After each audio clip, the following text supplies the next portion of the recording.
ایک صاحب میرے پاس آئے، کہا رزق کم ہے، کچھ عرصے کے بعد پھر ملا، کہا اس مشق اور محنت پہ اللہ پاک نے واقعی میرا رزق کھول دیا ہے اور میرا رزق وسیع کر دیا ہے اور میرے رزق میں راحت، رحمت اور برکت ہے۔ تو اللہ سے کبھی بھی نا رزق ایک نہ مانگیے گا، کبھی بھی رزق ایک نہ مانگیے گا، ہمیشہ اللہ سے دو رزق مانگے۔ اور قرآن کی بد دعا بہت سخت بد دعا ہوتی ہے، اور قرآن کی بد دعا سے بچو۔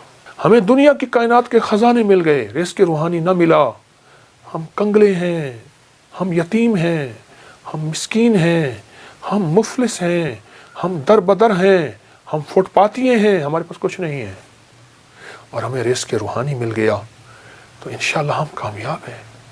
فرمایا جو بندہ اللہ کی رضا کے لیے اپنی آنکھوں کو بھوکا رکھے، یعنی اللہ نے جہاں کہا وہاں دیکھے، کانوں کو بھوکا رکھے، اللہ نے جو سننے کے لیے نہیں دیا نہ سنے، اپنے پیٹ کو بھوکا رکھے یعنی روزہ رکھے، اپنے قدموں کو بھوکا رکھے، اپنے ہاتھوں کو بھوکا رکھے، اپنے جذبوں کو بھوکا رکھے، ہاں جذبوں کو بھوکا رکھے، اندر کی طلب، اندر کے جذبے، اندر کے ولولے، اندر کی سوچ، اندر کی کیفیتیں کیا ہیں، اپنے جذبوں کو بھوکا رکھے، اپنے کانوں آنکھوں کو بھوکا رکھے، اپنے پیٹ کو بھوکا رکھے۔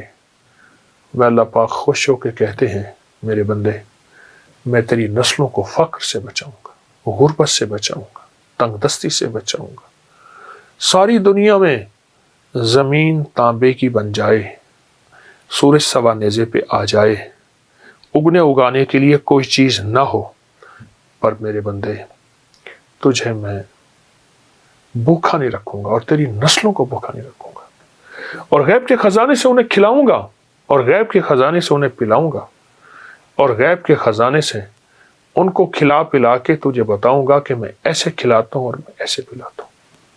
میں آپ کو ایک عجیب واقعہ سناؤں۔ ایک صاحب میرے پاس آئے، کہا رزق کم ہے، میں نے کہا اپنی نظروں کو پاک رکھ، اپنے کانوں کو پاک رکھ، اپنے جذبوں کو پاک رکھ، اپنی تنہائیوں کو پاک رکھ۔ مجھ سے کہنے لگا ہو گیا، کوئی وظیفہ بتائے۔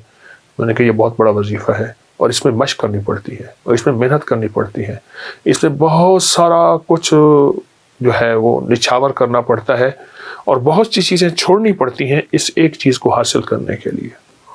چلا گیا، کچھ عرصے کے بعد پھر ملا، مجھ سے کہنے لگا بہت مشکل کام بتایا، میں تو اس کو آسان سمجھتا تھا، پر میں نے اس کی مشق کی ہے، اس پہ محنت کی ہے۔ تو میں نے اس پہ ملا کیا؟ کہا اس مشق اور محنت پہ اللہ پاک نے واقعی میرا رزق کھول دیا ہے اور میرا رزق وسیع کر دیا ہے اور میرے رزق میں راحت، رحمت اور برکت ہے۔ یہ کمال چیز ہے اور زبردست چیز ہے۔ اپنے جذبوں کو، اپنی تنہائیوں کو، اپنے وجدان کیفیات کو پاک کریں گے انشاءاللہ، نظروں کو صاف پاک کر کے اللہ سے رزق کی وسعت مانگیں گے اور رزق کی برکت مانگیں گے اور عافیت مانگیں گے، تو انشاءاللہ ہم دنیا میں بھی کامیاب ہوں گے اور آخرت میں بھی کامیاب ہوں گے۔ ہماری دنیا بھی کامیاب ہوگی، ہماری آخرت بھی کامیاب ہوگی، اور ایسی کامیابی ہوگی جس کو کوئی دنیا کی طاقت ناکام نہیں کر سکتی، جس کو اللہ کامیاب کرنا چاہے۔ اللہ سے دو رزق مانگنے ہیں، اے اللہ رزق روحانی بھی عطا فرما، رزق جسمانی بھی عطا فرما۔ لیکن مجھے دسترخوان مولا وسیع چاہیے، آقا وسیع چاہیے، کریم وسیع چاہیے۔ رزق روحانی کیا ہے؟ رزق جسمانی تو وافر مقدار میں ہمیں مل چکا ہے، رزق روحانی کیا ہے؟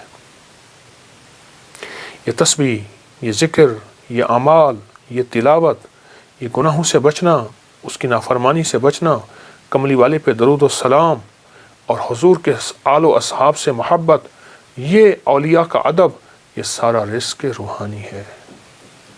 اللہ سے دونوں رزق مانگنے ہیں، رزق جسمانی بھی اور رزق روحانی بھی، اللہ سے دونوں مانگنے ہیں۔ دونوں رزق اللہ کے خزانوں سے لینے ہیں ہم نے، اور اللہ کے خزانوں سے دونوں رزق انشاءاللہ ملیں گے۔ عمر رضی اللہ تعالی عنہ کا ایک فرمان بتاؤں۔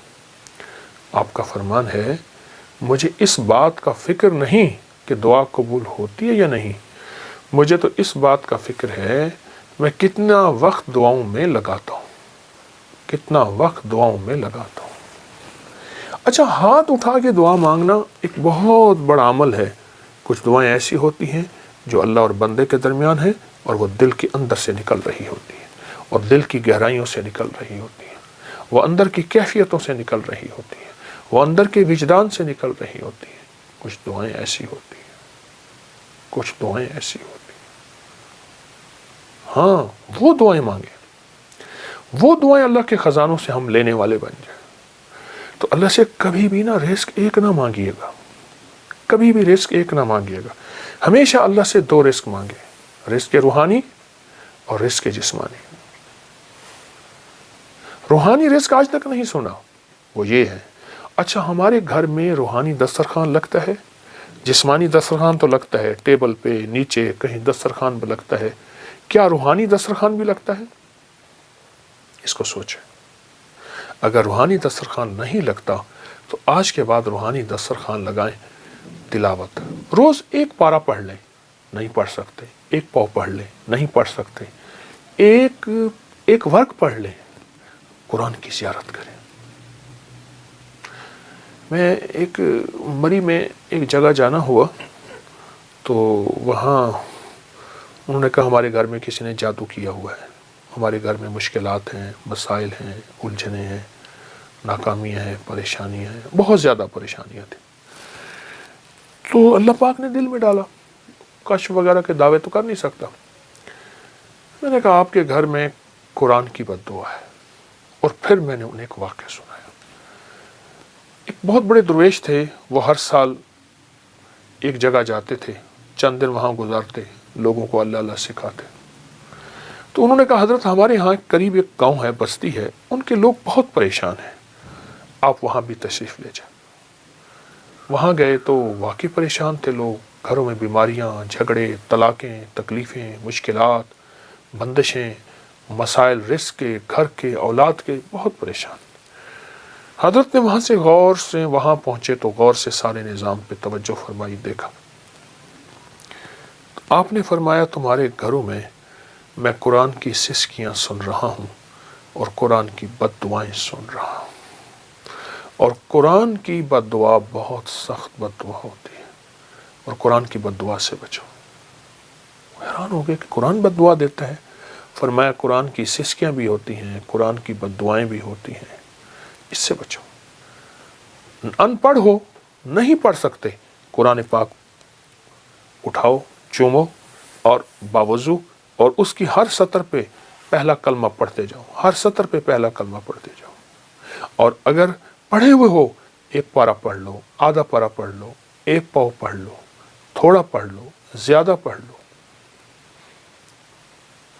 میری درخواست یہ ہے اللہ سے رزق روحانی منوائیں، اللہ میری نسلوں کے لیے رزق روحانی عطا فرما۔